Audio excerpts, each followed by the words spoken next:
nararyamye nijoro mbona abantu k'uwo musozi yego barimo basenga, harimo uwari ubayoboye yari yitwaje inkoni.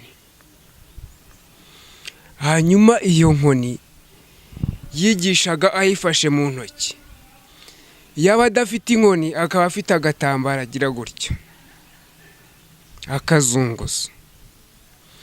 Hanyuma ndasenga ntangira kubaza ibyo bintu ibyo ari byo. Imana irambwira ngo mu gitondo ubyuke ngo ugende aha n'aha urahasanga abantu bameze gutya na gutya.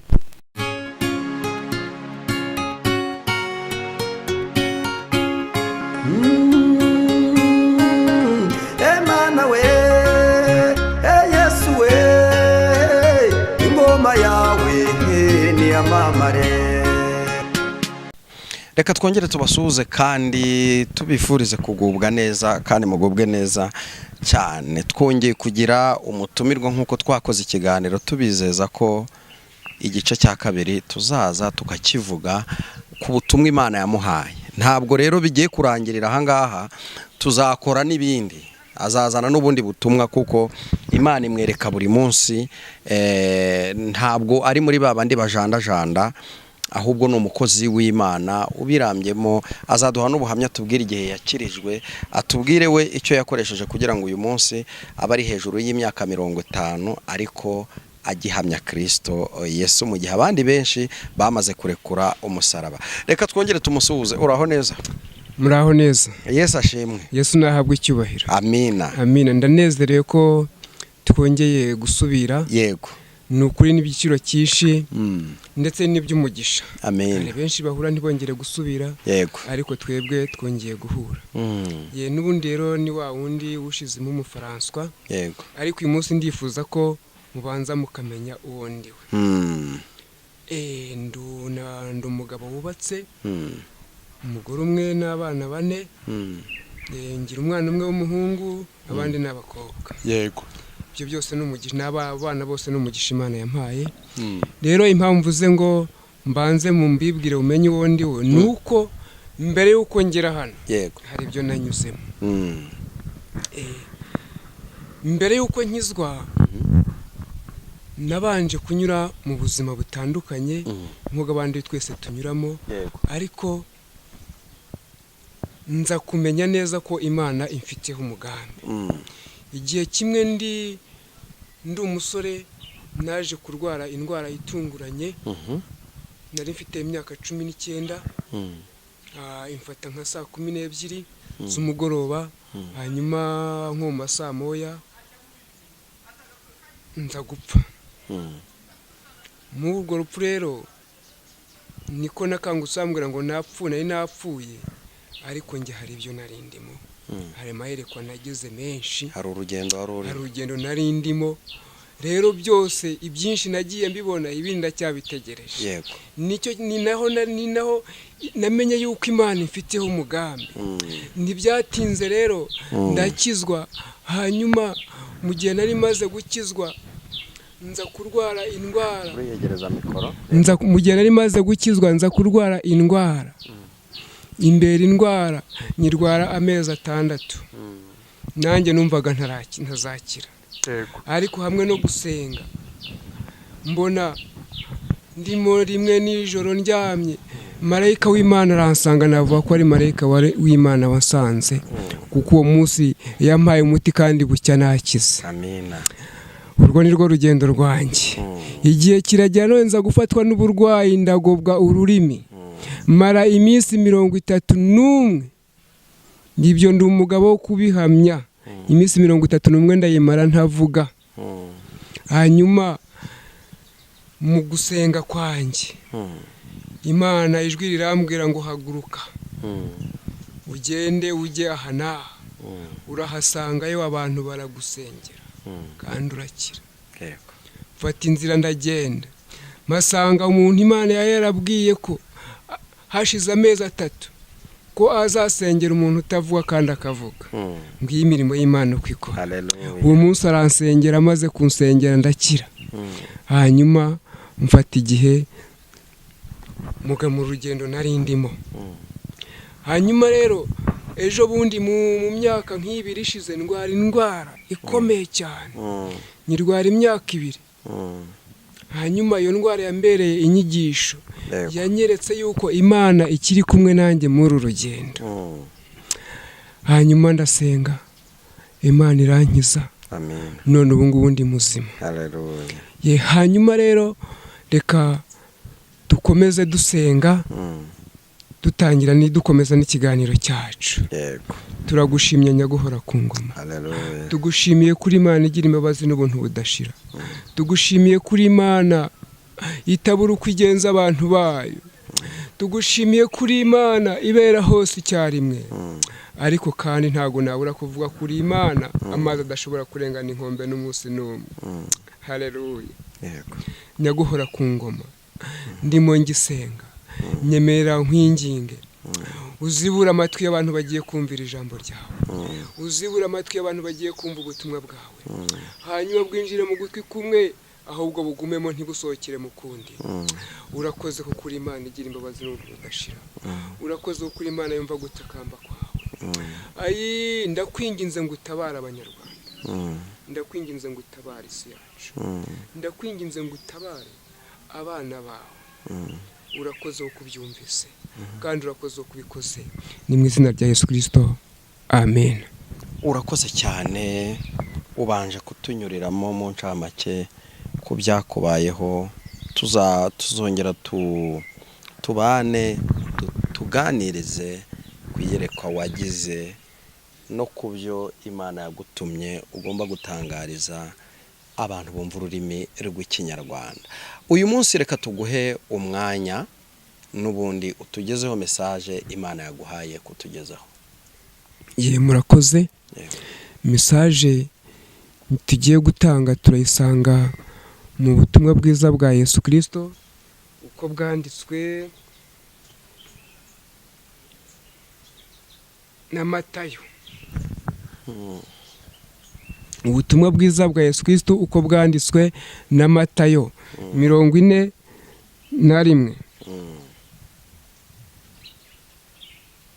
turahera ku murongo waho wa mbere. Yego.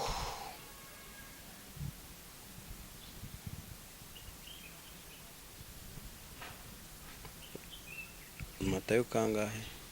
45. Matayo 25. 25 nibeshye cyane. turahera ku murongo wa mbere. turageza kangahe? turageza ku murongo waho w'8.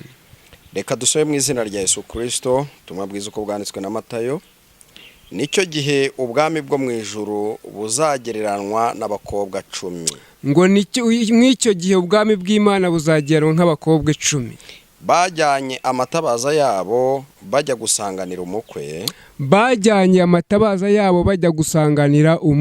Ariko muri bo 15 bari abapfu. Abandi 5 bari abanyabwenge. Abapfu bajyanye amatabaza yabo ntibajyana amavuta. Ariko abanyabwenge bo bajyana amavuta mu mperezo zabo hamwe n'amatabaza yabo. Ariko abanyabwenge bo bajyana amatabaza n'amavuta mu mperezo zabo. Umukwe atinze bose barahunikira barasinzira. ngo umukwe atinze bose barahunikira barasinzira. Ariko nijoro mu gicuku habaho urusaku ngo umukwe araje. ngo umukwe araje. Nimusohoke mu musanganire. Maze babakobwa bose barahaguruka baboneza amatabaza yabo. Abapfu babwira abanyabwenge bati. abapfu babwira abanyabwenge bati nimuduhe ku mavuta yanyu nimuduhe ku mavuta yanyu kuko amatabaza yacu azima. kuko amatabaza yacu azima. Ariko abanyabwenge barabahakanira bati oya ntiyadukwira twese ahubwo nimujye mu bahanjuzi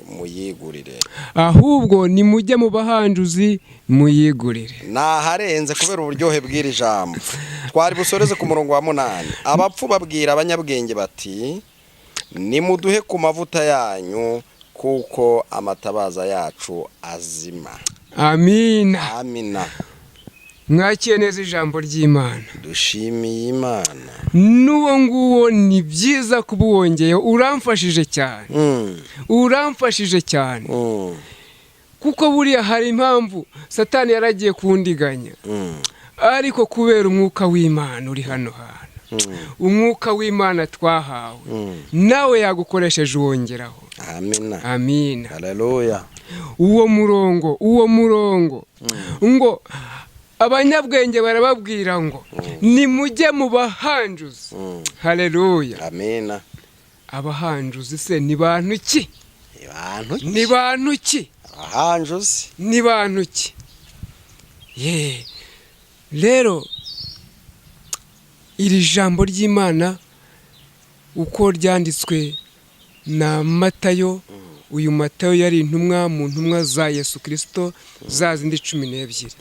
Ndetse abanditsi cyangwa se abahanga bavuga yuko uyu Matayo ari wawe yari n'umunyamategeko, yari umusoresha.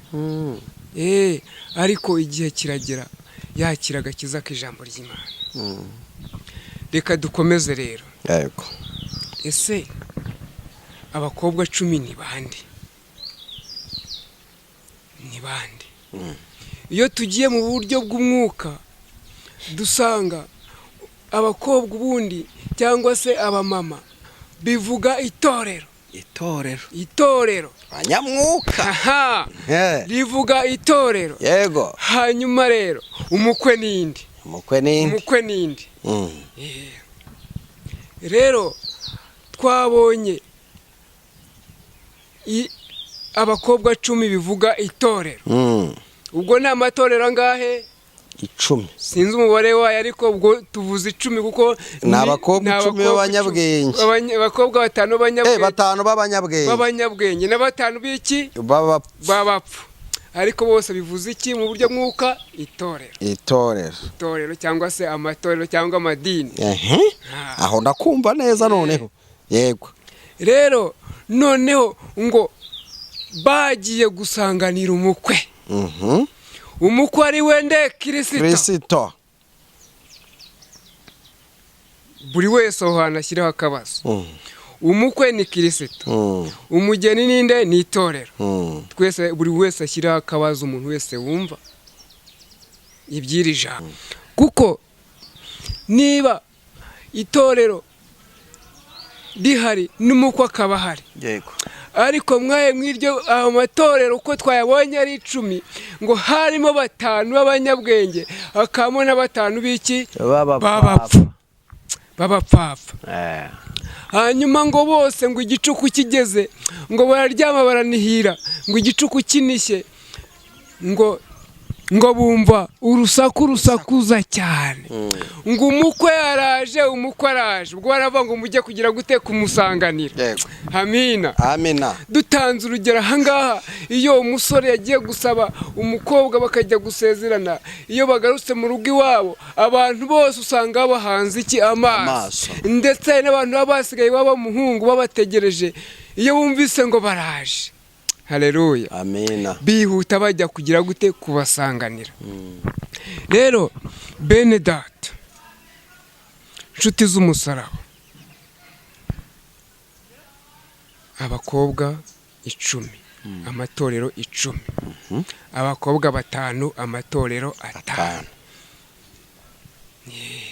Ubwo tugiye turagira ngo turebe, umbwire wowe uhagaze muri he torero?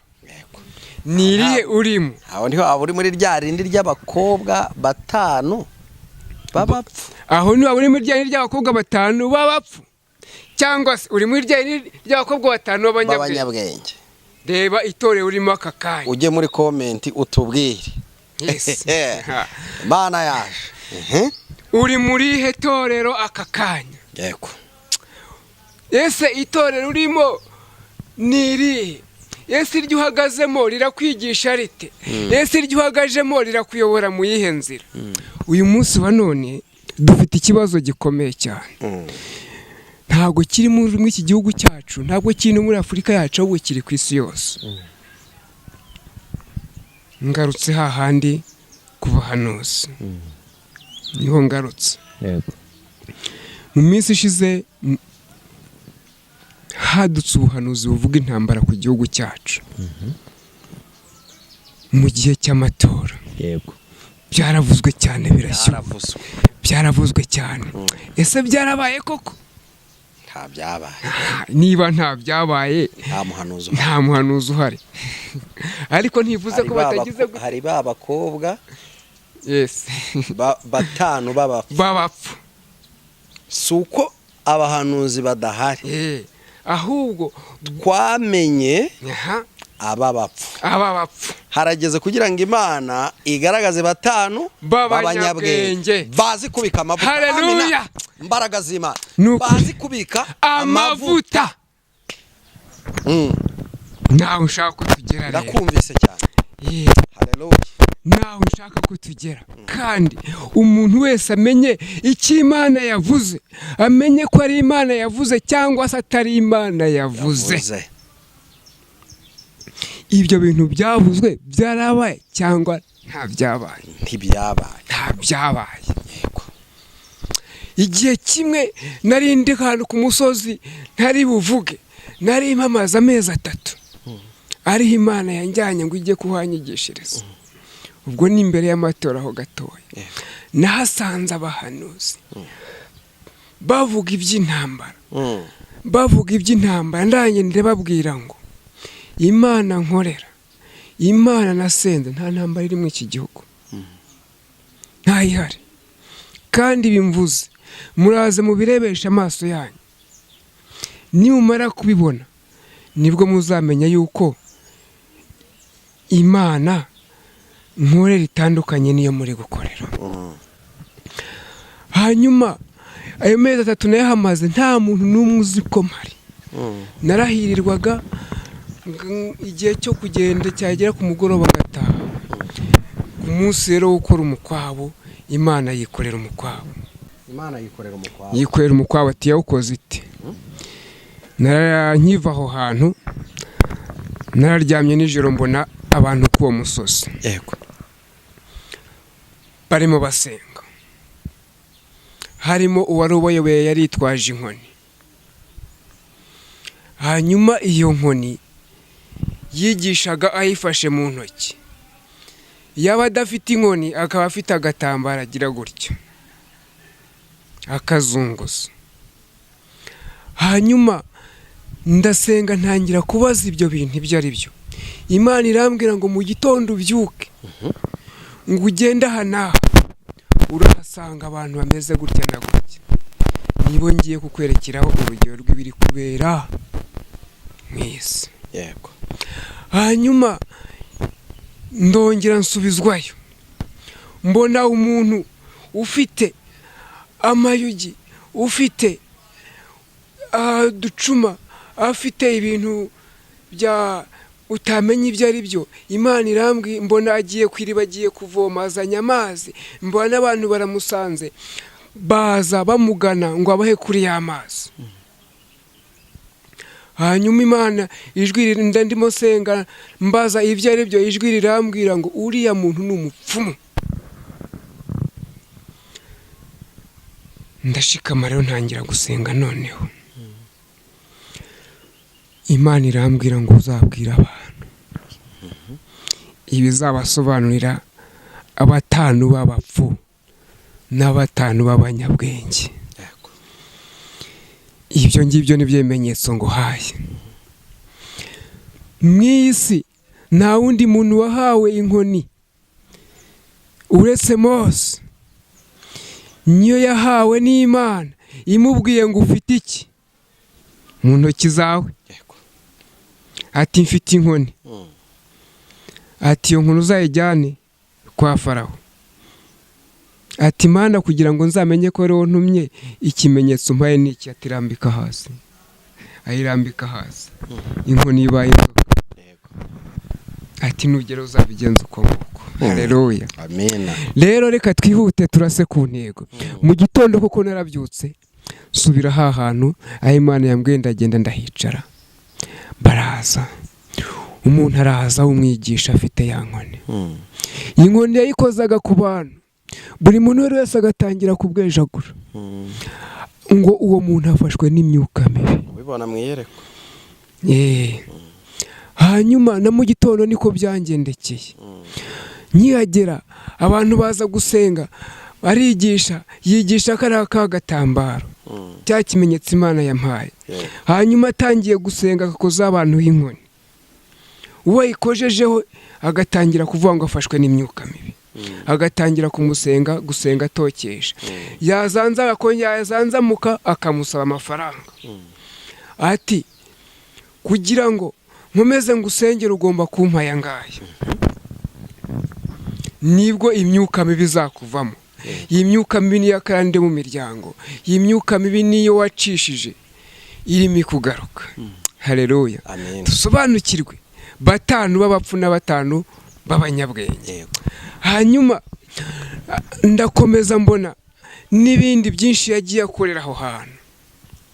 Ese bene data, Mose cyangwa se intumwa cyangwa se Yesu Kristo, we ubwe hari umuntu yasengeye akamwaka amafaranga? Ntawe. Hari umwigeze mwumva akamwaka amafaranga? Ntawe.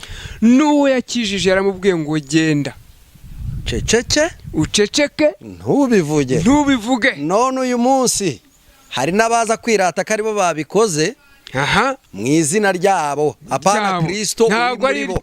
Ntabwo ari izina ry'Imana cyangwa se rya Kristo, ahubwo ni izina ryabo. Ninjye wahanuye ibi birasohora. Ninjye wavuze ibi. Ninjye ugomba guhigura. Nyamara Yesu we yaravugaga ngo genda uceceke ntugire ubibwira. Haleluya. Manishi. Haleluya. Kristo ni umunyakuri. Yesu ni umunyakuri. Kandi ukuri kuzatsinda. N'abamukorera bakwiye kuba abanyakuri. Amina. Kandi bakwiye kuba basengera data mukuri no mu mwuka. Haleluya. Hanyuma rero. Yego. Shuti bavandimwe. Ngabo 5 b'abapfu. Yego. Beze mu isi ya none. Ya matorero 5 y'abapfu. Mubashe kubimenya. Yego. Mubashe kubisobanukirwa. Hanyuma 5 b'abanyabwenge bajyanye amatabaza yabo. Haleluya. Amen. Amatabaza yabahora yaka. Haba kumanywa haba nijoro. Abo muzababyirwa n'imbuto bera nziza. Haleluya. Azagusengera kubwire ngo Imana iragukijije mwene data. Ariko ndakwinginze ukurikira Imana yawe ngewe undeke. Ukurikira Imana yagukijijwe. Imana yagukijije. Kuko ntago ari nge wabikoze, n'Imana yagize gute? Yabikoze. Haleluya. Amen. Ngaho 5 b'abanyabwenge. Nicyo bagiye gukora cyose bagikura banje kwiragiza Imana. Rero mushishoze. Hari imyuka y'imicishano mu isi. Hari abantu bacishije Imana. Aribo bamupfumu nabonye. Bagiye gucisha. Uyu munsi wa none hari abantu basengera abantu ngo bakabasukaho amazi, bakagenera amazi ngo bakayabasukaho. Ayo mazi yagusutseho uzi yaravuye he? Uzi yaravuye he ayo mazi agusutseho? Kandi bakabasukaho umunyu. Abandi bakabasukaho umunyu. Abandi ngo babasukaho amavuta. Ayo mavuta uzi yaravuye he? Wagakwiye kubuza aho yavuye n'isengesho yasengewe. Iryari ryo. Imana iduha ubwenge kandi idusobanurire neza cyane. Idusobanurire. Kuko iminsi turimo irimo urujijo. Ariko urwo rujijo ntabwo twabasha kurwikura muretse Imana yonyine. Rero tugana ku musozo two gutinda cyane. Udusomere amagambo tugiye gusanga muri Maraki. Yego, twihuta cyane. Maraki igice cyawo cya kabiri umurongo wa mbere ugeze ku wa 9 ndajya nsubiramo.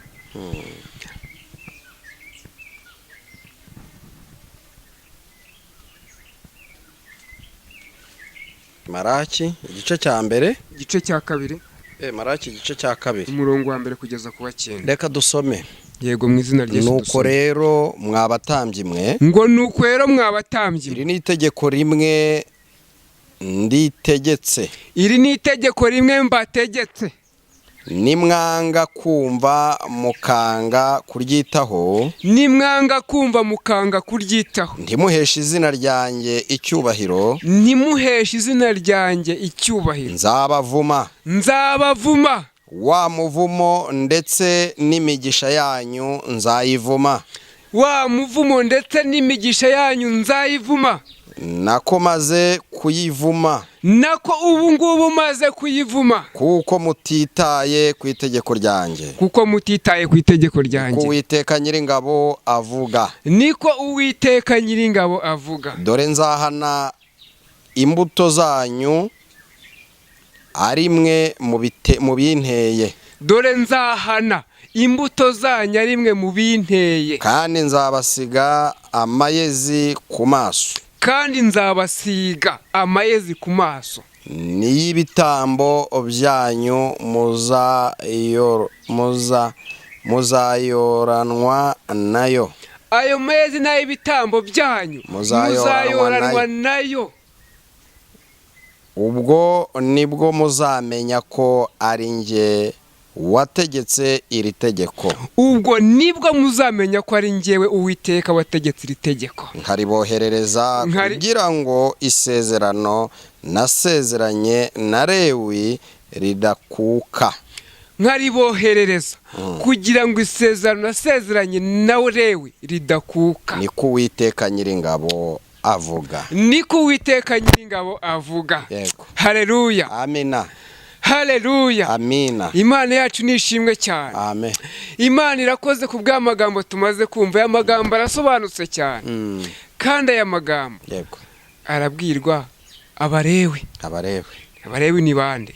Ni ba bantu batoranyijwe, bakaba ku murimo, bakawukora, ariko uyu munsi bararangaye.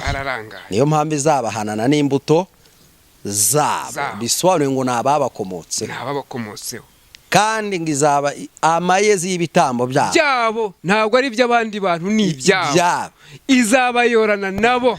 Imana idutabare nukuri kandi tugire neza. Rero hejuru y'amagambo nta kintu nongera kuvugaho, arasobanutse. Twabonye 5 b'abanyabwenge, tubona 5 b'abapfu. Rero nubundi reka dusoze, ni reka nongera mbibutse ya nimero yanjye. Ndatanga nimero yawe iboneka kuri WhatsApp. Ndatanga nimero yanjye iboneka kuri WhatsApp yo guhamagara, ntago nongera kwitanga. Ni 078 78 76 238. Urakoze cyane, reka tugushimire, reka nanone tugusabire umugisha w'Imana.